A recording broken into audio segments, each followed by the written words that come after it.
Boa noite, irmãos. Graça e paz. Estamos mais uma vez juntos para buscarmos a edificação da palavra do nosso Deus.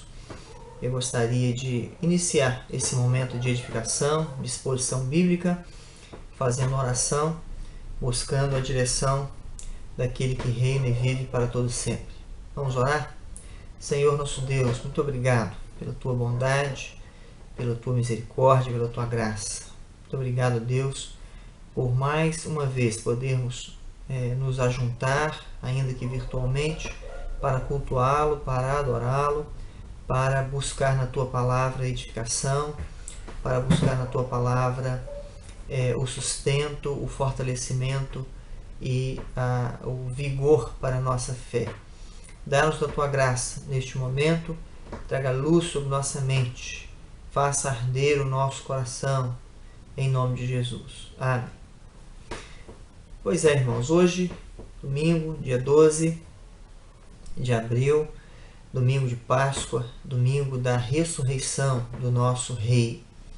Hoje é aquele dia que nós nos ajuntamos comumente, que nós celebramos, que há aqueles eventos especiais em celebração ao nosso Deus por conta da grande manifestação da graça de Deus ao derrotar a morte. Hoje representa a morte da morte e a vida para aqueles que creem. Então nós, nesta noite, vamos lançar mão do texto bíblico que se encontra na primeira carta de Pedro, capítulo 1. Nós vamos ler do verso 3 até o verso 5 e vamos fazer uma abordagem levando em conta aquilo que nos é concedido através da ressurreição do nosso Senhor Jesus Cristo.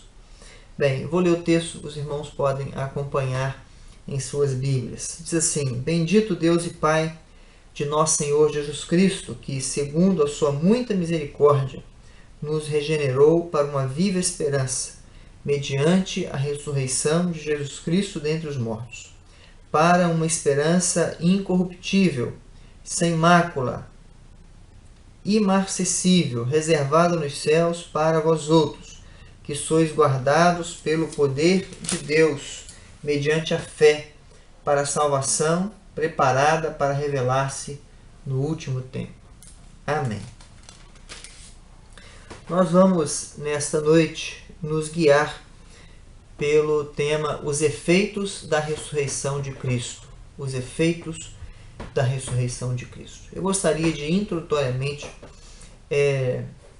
conduzir esta abordagem, lembrando que o apóstolo Pedro, após fazer a sua apresentação, a sua saudação, pontuando o fato de nós sermos peregrinos, de nós sermos forasteiros, que estão a caminho ainda até o lugar preparado, até o destino final, que nós somos eleitos de Deus, nós somos povo de Deus, resgatado, escolhido, predestinado pela ação divina. Ele inicia no verso 3 uma abordagem que nos leva a entender a obra que nos dá esta certeza do final, da jornada final, da chegada dessa jornada peregrina que nós temos. E ele, então, no verso 3 diz o seguinte: Bendito Deus e Pai de nosso Senhor Jesus Cristo, que segundo a sua muita misericórdia nos regenerou. Este é um ponto crucial na ressurreição de Cristo. Toda a obra redentiva finalizada no Calvário, no sentido temporal, ou no sentido de início, da consumação, toda essa obra nos confere a graça de sairmos da morte para a vida. E especificamente a ressurreição de Cristo, que é o complemento, que é o final, que é a vitória finalizada, que é o assinalar para uma nova vida. Este ato de ressurreição nos possibilita ressurgir também, ressuscitar. E neste primeiro momento, espiritualmente. Então Pedro diz que nós fomos regenerados, trazidos à vida, trazidos novamente a uma vida com Deus. Nós saímos do túmulo espiritual para a vida espiritual. Paulo, escrevendo a carta aos Efésios, diz que todos nós estávamos mortos em nossos delitos e pecados, mas Ele nos deu vida, né, mediante o Senhor Jesus Cristo. Então nós éramos mortos, e o ato de Cristo ressuscitar, vencer a morte, nos deu vida com Ele. Isso é a regeneração, é a mudança da disposição, é a mudança daquilo que nós, a maneira que estávamos, da nossa situação espiritual, para uma nova situação, nesse caso, uma nova vida em Cristo. Certo? Então, a ressurreição promove esta regeneração, esta ressurreição espiritual para com aqueles que são chamados por Deus. Bem, mas isto não é tudo. Isto está ligado a outros efeitos. Efeitos que vão acompanhar a nossa vida cristã, que são resultados desta regeneração, né, que é resultado da ressurreição. Então nós podemos dizer, na verdade, que a ressurreição tem efeitos que vão além da regeneração, que eu gostaria de pontuar aqui para os irmãos. Em primeiro lugar, a ressurreição de Cristo, que nos regenera, ou que possibilitou essa regeneração, nos deu acesso a uma viva esperança. Diz o texto bíblico, no verso 3, nos regenerou para uma viva esperança, mediante a ressurreição de Jesus Cristo dentre os mortos. Veja que o apóstolo Pedro traz à tona algo que esmaga o que é comum na vida de um mundo sem Deus. O mundo sem Deus é um mundo sem esperança, ou de esperanças frágeis. Na verdade, nem pode ser chamado de esperança, são meras expectativas sem fundamento.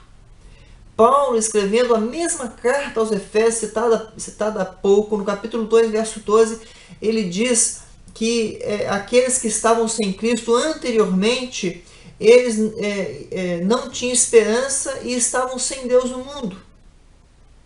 Eles eram completamente alheios a qualquer visão, a qualquer entendimento além dessa vida comum, além dessa vida angustiosa, além dessa vida que esmaga, além dessa vida frágil que termina, além dessa vida que se concentra e se limita tão somente ao nascer e ao morrer.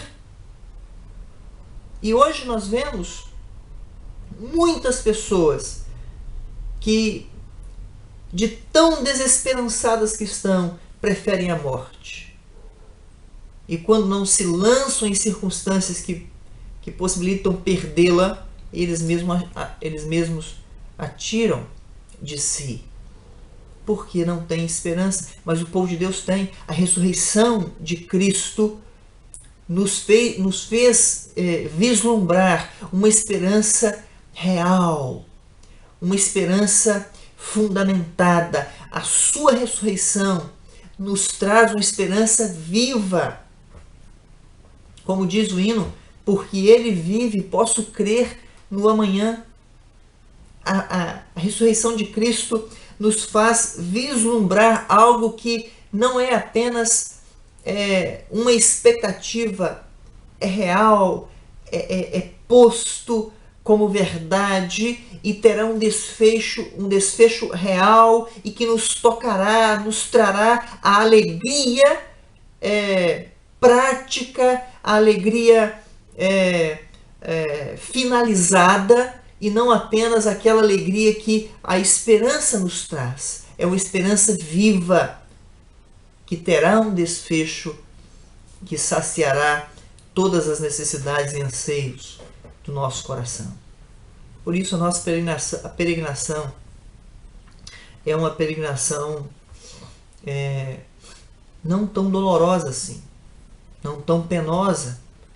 É uma peregrinação na qual vivemos e convivemos com circunstâncias perigosas e que nos machucam, nos ferem, nos pressionam, mas é uma peregrinação fundamentada em uma esperança real, viva. Porque o Cristo da esperança, a fonte da esperança, está vivo e isto jamais mudará. Segundo efeito da ressurreição de Cristo é que a ressurreição de Cristo, ao nos trazer à vida na regeneração, nos deu também acesso a uma herança celestial, não temporal, diferente. A regeneração nos torna filhos e, com isso, herdeiros de Deus, co-herdeiros com Cristo, como Paulo registra. Nós não somos bastardos, intrusos, nós não somos estranhos, apenas visitantes. Nós somos filhos. A casa do Pai é nossa. Nós somos filhos de Deus, irmãos de Cristo, herdeiros de Deus, co-herdeiros com Cristo.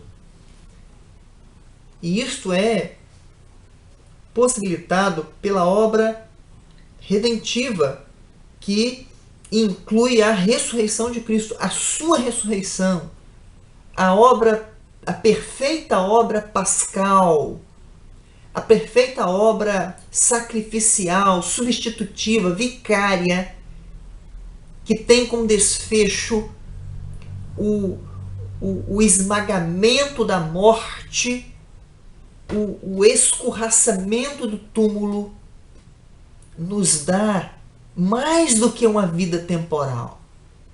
Por isso nós não nos angustiamos ao ponto de nos desesperar quando o luto nos toca, quando a morte está ao nosso redor, porque nós não nos prendemos às riquezas e às recompensas e às heranças terrenas.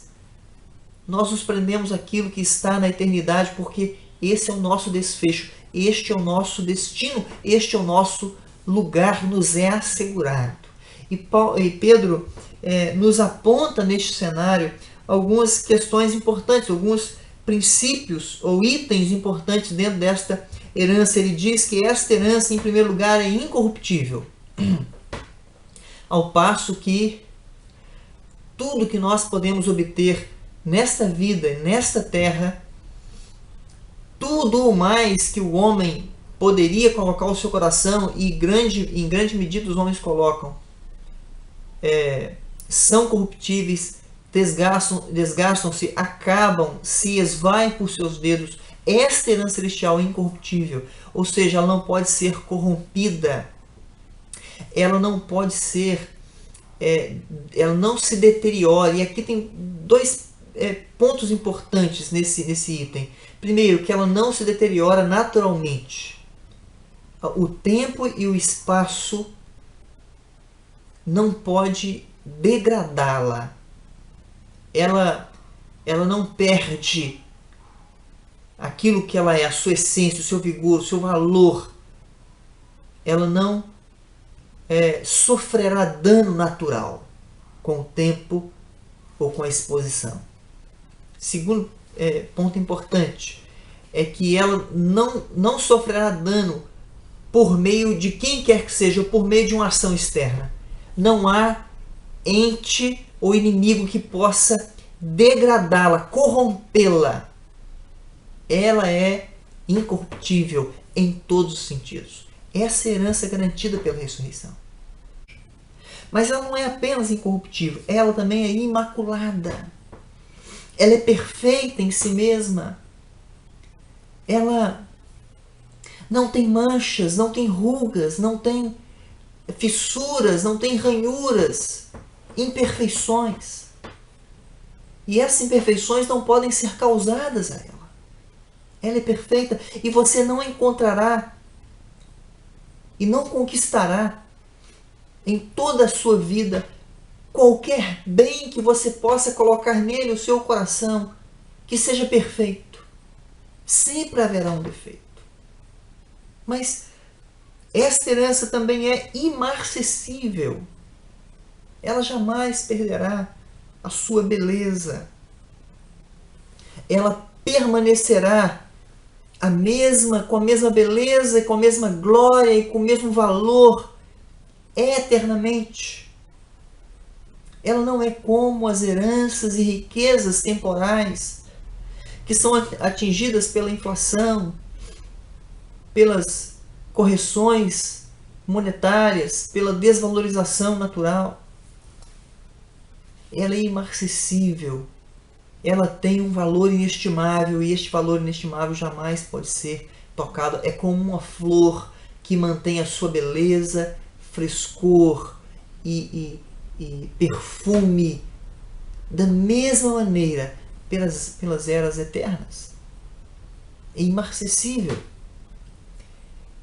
Ela não é apenas incorruptível, imaculada, imarcessível.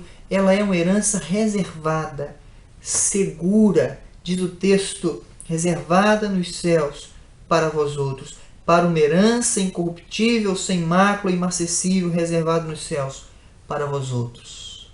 Quem? Aqueles que foram regenerados, porque a ressurreição possibilitou isto.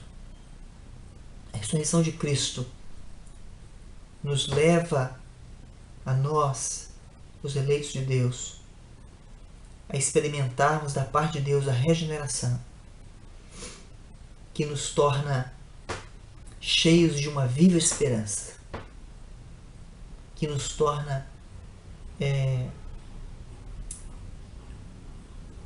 parte daqueles que têm direito à herança celestial. Nos dá o direito a essa herança, nos dá acesso a esta herança celestial. Mas por fim, a ressurreição de Cristo, o que celebramos hoje, a ressurreição de Cristo nos dá acesso a uma fé real, a uma fé que nos faz apropriar da salvação de forma final e categórica. Veja que poderíamos fazer como muitos, nutrir o nosso coração e a nossa mente com algo genérico, com algo que apenas massageia o nosso ego ou nos dá certo consolo nesta vida.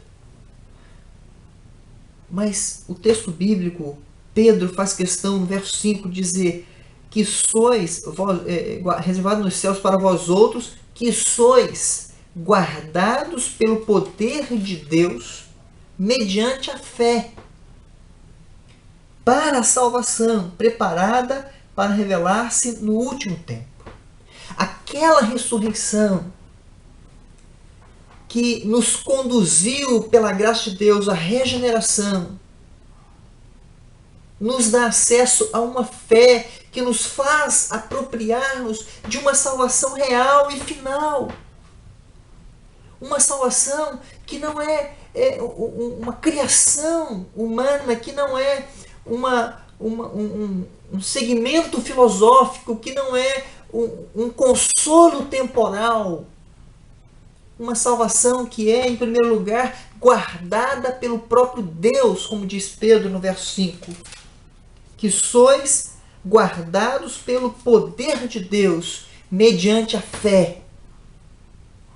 Você que crê, você que tem a viva esperança, você que é filho e herdeiro, você que tem uma fé genuína, você que sabe da obra redentiva e teve essa obra aplicada ao seu coração, é guardado por Deus, para que possa, pela fé, apropriar-se da salvação real de Deus, daquela salvação que há de se revelar, há de se consumar no dia de Cristo, no dia da sua volta, no último tempo, na volta do Salvador. Meus amados irmãos, a ressurreição de Cristo é a única razão pela qual você pode ter esperança da vida eterna. A ressurreição de Cristo trouxe vida, e vida abundante e permanente, perene. A ressurreição de Cristo faz com que o povo de Deus possa alimentar o seu coração com a espera infalível de que será conduzido às mansões celestiais quando Jesus voltar. Portanto, como diz Paulo, nem a morte nem a vida pode nos separar do amor de Deus que está em Cristo Jesus. Se a morte te tocar antes desse dia, a esperança que era viva, a herança que era certa, se materializará, ou se materializarão com a ressurreição aplicada a você, um corpo de glória e o acesso à eternidade. Esta é a fé real. É a fé real que a ressurreição nos concede. Não uma fé mítica, não uma fé social, uma fé idólatra, não a fé que as pessoas pontuam na sociedade e doam a qualquer ente ou entidade ou objeto. Não uma fé que depende do homem,